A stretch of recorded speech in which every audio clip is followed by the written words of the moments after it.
Hello students, कैसे हैं आप लोग। मेरा नाम दीपक है और आप देख रहे हैं हमारा channel Sai academy for success. बच्चों, इकोनॉमिक्स की बहुत सारी वीडियो हमने ऑलरेडी बना दी हैं और हम लोग एक चैप्टर बहुत इंपॉर्टेंट डिस्कस कर रहे थे इस सेशन के अंदर, जिसका जो नाम है वो है Indian economy on the eve of independence. तो Indian economy on the eve of independence में हमने agriculture sector of India on the eve of independence, industrial sector, इन सभी की बात अब तक हमने कर ली है। आज बच्चों मैं आपसे बात करने वाला हूँ demographic profile during the British rule, यानी ब्रिटिश रूल के समय भारत की डेमोग्राफिक स्थिति कैसी थी, या हमारी जो कह दें जननांकीय स्थिति किस प्रकार की थी, अगर मैं हिंदी में बात करूं तो बच्चों किसी भी देश की डेमोग्राफिक प्रोफाइल या फिर जननांकीय स्थिति को हम लोग चार बातों से समझ सकते हैं।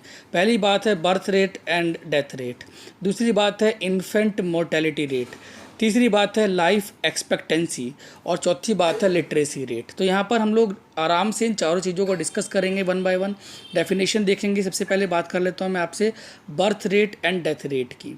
एक वर्ष के अंदर यानी with in one account year जितने लोग मर जाते हैं, जितने बच्चे पैदा होने के बाद मर जाते हैं, उसको डेथ रेट कहते हैं। जबकि जितने बच्चे एक वर्ष के अंदर जीवित बच जाते हैं उसको बर्थ रेट कहते हैं। तो अगर इंडियन इकोनॉमी की बात करें, इंडियन डेमोग्राफिक प्रोफाइल की बात करें, तो बर्थ रेट और डेथ रेट दोनों ही बहुत ज़्यादा था। जहाँ तक बर्थ रेट की बात है वो है 48% के आसपास था, जबकि डेथ रेट था बच्चों 40% के आसपास। यानी भारत का जो बर्थ रेट था वो भी हाई था और डेथ रेट था वो भी हाई था। दूसरी बात कर लेते हैं बच्चों infant mortality rate. Mortality rate का यहाँ पे इन्फेंट मोर्टेलिटी रेट का मतलब हो गया 1000 बच्चों में से एक वर्ष के अंदर जितने बच्चे मरते हैं।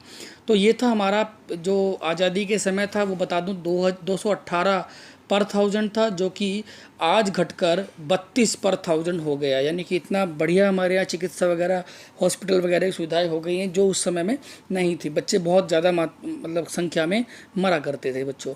नेक्स्ट पॉइंट है हमारा लाइफ एक्सपेक्टेंसी, यानी लोगों की औसत आयु। लोगों की औसत आयु क्या थी, यानी कितनी देर जो लोग थे वो कितने दिन यानी कितने वर्ष लोग जीवित रहते थे।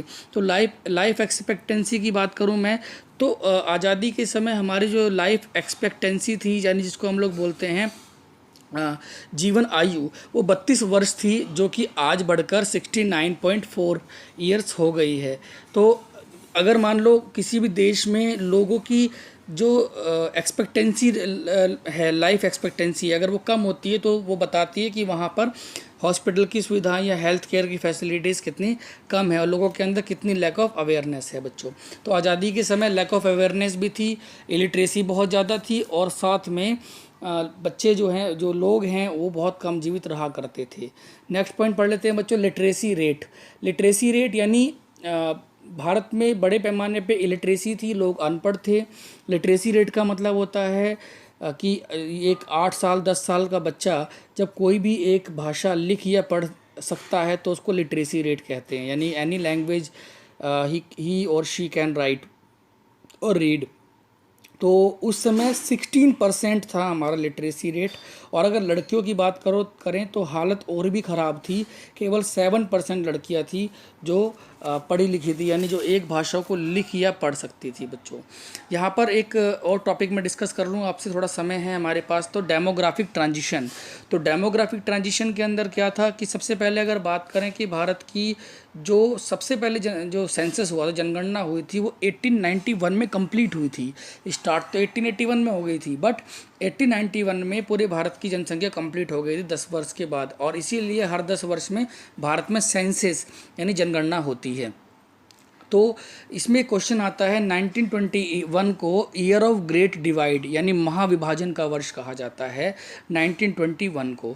इसका कारण ये था बच्चों कि बाकी सभी ईयर के अंदर 10 सालों के अंदर लगातार भारत की जनसंख्या बढ़ रही थी, बट 1921 एकमात्र ऐसा ईयर था, only that was the decade, 10 साल थे जब भारत की जनसंख्या बढ़ने की बजाय कम हो गई। इसके बहुत सारे कारण थे, जैसे कि और उसके बाद आज तक भी 2000 अब ये 21 में जनगणना होगी, आज तक भी भारत की जनसंख्या कभी भी कम नहीं हुई है। बट उस समय कम होने के कारण थे, काफ़ी सारे कारण थे। फैमाइन, अकाल पड़ा था देश के अंदर, बहुत सारे लोग जो है बहुत छोटी छोटी बीमारियों से मर जाया करते थे।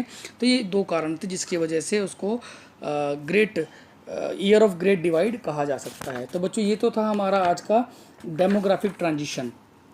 ठीक है। इसके बाद थोड़ा समय हमारे पास है, अभी वीडियो छोटी है, तो मैं आपसे डिस्कस करना चाहूँगा ऑक्यूपेशनल स्ट्रक्चर की on the eve of independence, यानी लोग जो है कौन सा काम करा करते थे, किस तरीके का काम किया करते थे। तो अगर हम लोग काम के आधार पर यानी ऑक्यूपेशन के हिसाब से लोगों को बांटे तो we can divide people in 3 parts. हम लोग 3 पार्ट्स में लोगों को डिवाइड कर सकते हैं। पहला एग्रीकल्चर में काम करने वाले लोग, दूसरा इंडस्ट्रीज़ में काम करने वाले लोग, और तीसरा टर्सरी सेक्टर यानी कि जो आपका सर्विस सेक्टर है उसमें काम करने वाले लोग। यहाँ पर मैं आपको एक टेबल दिखाऊंगा, उस टेबल से आपको थोड़ा समझ बन जाएगी। प्राइमरी सेक्टर के अंदर 72.7% लोग काम किया करते थे।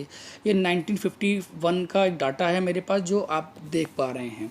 1951 में 72.7% लोग टोटल एग्रीकल्चर में काम करते थे, जिनमें एग्रीकल्चर में काम करने वाले 50% थे, यानी जिनकी अपनी ज़मीनें थी या बहुत अलग अलग प्रकार के लोग। दूसरे थे एग्रीकल्चर लेबर, जो दूसरों की ज़मीनों पे काम किया करते थे, वो थे 19.7%।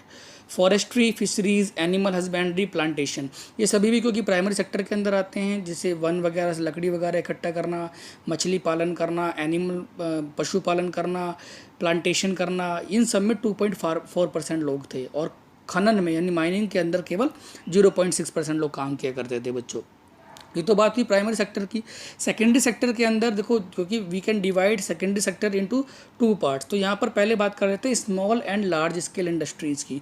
छोटी और बड़ी दोनों ही बड़े छोटे उद्योगों के अंदर केवल 9% लोग काम करते थे, और 1.1% लोग बिल्डिंग कंस्ट्रक्शन के अंदर काम किया करते थे, यानी जिसको हम लोग बोलते हैं कंस्ट्रक्शन इंडस्ट्री, अलग से बात कर लें अगर। और तीसरा टर्सरी सेक्टर की बात करें, 17.2 था इसका परसेंटेज टोटल पॉपुलेशन का। और ट्रेड एंड कॉमर्स में 5.2% लोग यानी बिजनेस करते थे, 5.2%। ट्रांसपोर्ट, स्टोरेज एंड कम्युनिकेशन, इन सब में 1.4% लोग थे, जबकि अदर सर्विसेज के अंदर 10.6% लोग, यानी कि आपके वकील हो गए, टीचर हो गए, इंजीनियर हो गए, बाकी 10.6% में बाकी लोग आ जाएंगे। तो ये तो था बच्चों ऑक्यूपेशनल स्ट्रक्चर ऑफ इंडिया। अब अगली वीडियो जो भी बनेगी हमारी, उस वीडियो में हम चैप्टर कंप्लीट कर देंगे। आई थिंक 4 या 5 पार्ट में ये चैप्टर ख़त्म हुआ है।